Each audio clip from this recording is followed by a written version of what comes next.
اصل میں لوگ برکت کا مطلب یہ سمجھتے ہیں کہ برکت کے معنی زیادتی کے، برکت کے معنی ڈھیر کے۔ اللہ کرے آج کی اس محفل میں یہ بات ہماری سمجھ میں آ جائے کہ برکت کہتے کسے ہیں۔ برکت کا مطلب دوستو ڈھیر کا نہیں ہے، برکت کا مطلب کثرت کا نہیں ہے، برکت کا جو ہے تعلق کسی کوانٹٹی کے ساتھ نہیں ہے۔ برکت تو ایک چیز کے اندر شامل ہوتی ہے، اس کو تو زبان سے کہا بھی نہیں جا سکتا، اس کو تو ایکسپلین بھی نہیں کہا جا سکتا، اس کو تو سمجھایا بھی نہیں جا سکتا۔ بس یہ تو برکت والے راستے پر چل کر پتہ چلتا ہے کہ برکت کہتے کسے ہیں۔ البتہ اتنا ضرور ہے کہ برکت کا تعلق کسی مخصوص چیز کے ساتھ نہیں ہے، بلکہ ہر نعمت کے ساتھ ہے۔ برکت کا تعلق ہر نعمت کے ساتھ۔ آج اگر ہماری کوئی بہن کپڑے دھو رہی ہو، ہم پوچھے بہن کیا کر رہی ہو، تو کہا کپڑے دھو رہی ہوں، کہ اللہ برکت دے۔ کہا نہیں ایسی دعا مت کرو۔ کہا کیوں؟ کہ پھر بہت دھونے پڑیں گے، زیادہ ہو جائیں گے۔ تو وہی مطلب ہے، ذہن میں وہی بیٹھا ہوا ہے کہ برکت کا مطلب زیادتی کے۔ کپڑے دھوتے وقت اگر یہ دعا دی جائے کہ اللہ تعالیٰ برکت دے، اس کا مطلب ہے کہ بہت سارے کپڑے دھونے پڑیں گے، دیر تک دھونے پڑیں گے۔ حالانکہ یہاں برکت کا مطلب یہ ہے اللہ آپ کے وقت میں برکت دے، اللہ صحت میں برکت دے، اللہ واشنگ پاؤڈر میں برکت دے، اللہ پانی میں برکت دے۔ جی تھوڑے سے وقت میں زیادہ سے زیادہ کام ہو جائے اور آپ کو پتہ بھی نہ چلے، یہاں برکت کا مطلب یہ ہے۔ لیکن نہ سمجھی کی وجہ سے اور برکت کا مطلب خاص جو ہے، برکت کا مطلب جو خاص ذہن میں بٹھا رکھا ہے کہ برکت کا مطلب ہے زیادتی کے، اس مطلب کو سامنے رکھتے ہوئے فوراً کہتے کہ نہیں برکت نہیں چاہیے۔ حالانکہ برکت کا تعلق تو ہر نعمت کے ساتھ ہے اور ہمیں ہر نعمت میں برکت کی ضرورت، بلکہ کوئی بھی نعمت بغیر برکت کے وہ نعمت ہو ہی نہیں سکتی، وہ زحمت بن جاتی ہے۔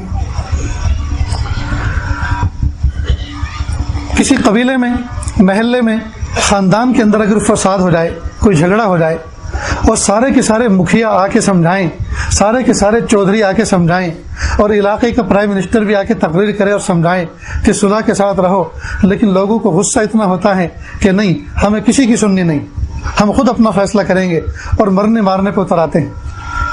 ایسے موقع پر کوئی سفید ریش بوڑھا اس بستی سے گزرتا ہے، اس کا قیام ہوتا ہے، کوئی کان میں آ کے کہتا ہے حضرت دعا کرنا، ہماری بستی میں جھگڑا ہو گیا ہے۔ وہ کسی نماز کے موقع سے یا کسی موقع سے سب کو جمع کرتا ہے اور کہتا ہے بھائیو محبت کے ساتھ رہو، اللہ کی برکت اور مدد آپ کے ساتھ رہے گی۔ محبت سے اللہ تعالیٰ کی برکت شامل حال ہوتی ہے۔ دوستو لڑائی جھگڑے میں فائدہ نہیں ہے۔ وہ اس درد کے ساتھ کہتا ہے کہ سننے والے سارے کے سارے آپ دیدہ ہو جاتے ہیں اور اسی وقت اسی محفل میں مسافہ اور معانقہ ہو جاتا ہے، صلح صفائی ہو جاتی ہے۔ اب اس کو کیا کہا جائے گا؟ اس کو کہا جائے گا برکت فی الکلام۔ بڑے بڑے مکھیا آئے، بڑے بڑے نیتا آئے، بڑے بڑے چودھری آئے، بڑے بڑے عقل مند آئے، کسی کی نہ چلی، لیکن ایک بوڑھا آدمی، ایک اجنبی آدمی آیا، دو جملے بڑے درد کے ساتھ کہے، لوگوں محبتوں کے ساتھ رہو، تم حضور کے امتی ہو، اللہ کو یہ پسند نہیں ہے، رسول اللہ کو یہ پسند نہیں ہے۔ بس سارے کے سارے رو پڑے اور سب نے مصافحہ کر کے گلے مل کے اپنے دل صاف کر لیے۔ تو ایک بوڑھے کے ان چند جملوں کو سن کر صلح صفائی ہو گئی۔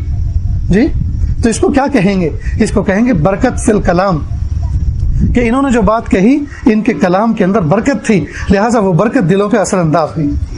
تو برکت کا تعلق کئی مرتبہ کلام کے ساتھ ہوتا ہے۔ ایک آدمی سری نگر سے صبح کو نکلتا ہے، جموں پہنچتا ہے اور چند کام سمیٹتا ہے، شام کو جموں سے بیٹھتا ہے اور لیٹ نائٹ اپنے گھر پہ آ جاتا ہے، بچوں کے ساتھ آرام کرتا ہے۔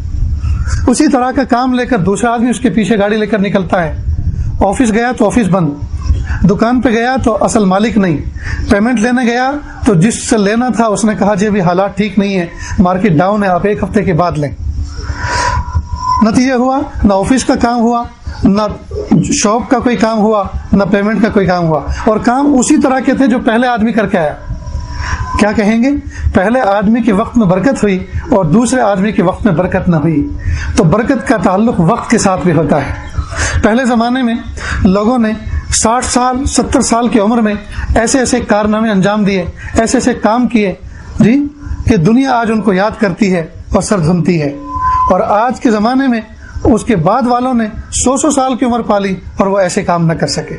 موٹی سی بات ہے، آپ کتب خانوں کے اندر، لائبریریوں کے اندر جا کر دیکھیں، اس زمانے کے اندر جب لوگ دیوے بتی کی روشنی میں کتابت کرتے تھے، دیوے بتی کی روشنی میں کتابیں لکھا کرتے تھے، اس زمانے میں انہوں نے پیٹ بھر کے اتنا لکھا، ان کی لکھی ہوئی کتابوں کو ٹیوب لائٹ کی روشنی میں پڑھنا مشکل ہو گیا۔